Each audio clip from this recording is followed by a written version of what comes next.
What is God's will? What is God's will for you? Hello, I'm Father James Kubicki, and at one time in my Jesuit life, I was the vocation director for my province, a 7-state area in the upper Midwest.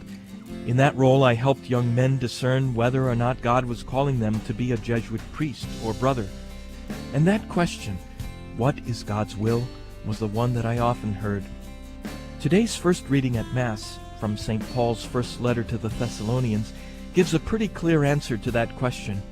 It says, "This is the will of God, your holiness."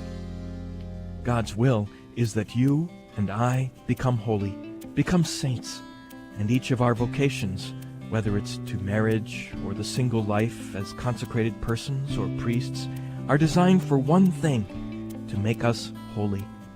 St. Paul goes on to describe how holiness is found in marriage, saying, "That you refrain from immorality, and each of you know how to acquire a wife for himself in holiness and honor, not in lustful passion as do the Gentiles who do not know God."